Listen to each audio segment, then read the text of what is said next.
pagmata sa kabuntagon, ako na malandong. Sa mga nabuhat ni Jesus, alang ka na ko.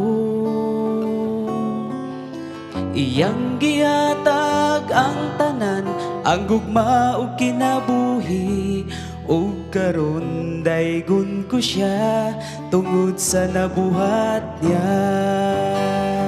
Kay gibuhat niya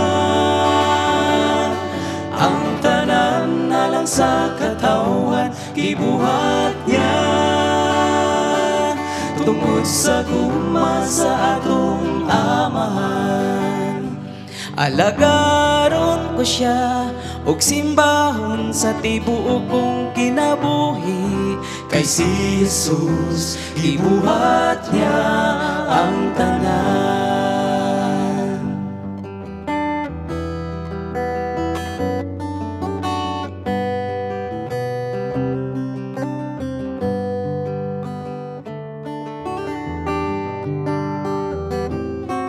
Daghang butang angay ko kayod pasalamatan,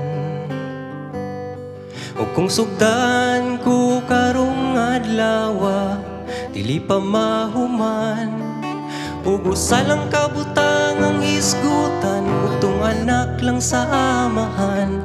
Pasalamatan kay gibuhat niya ang tanan. Kay gibuhat niya ang tanan alang sa katawan, gibuhat niya tungod sa gugma sa atong amahan.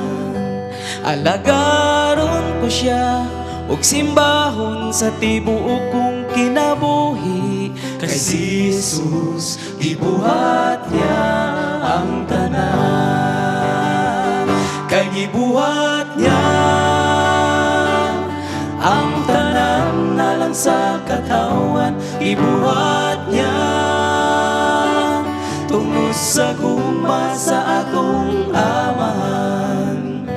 Alagaron ko siya og simbahon sa tibuok kong kinabuhi. Kay si Jesus, gibuhat niya ang tanan.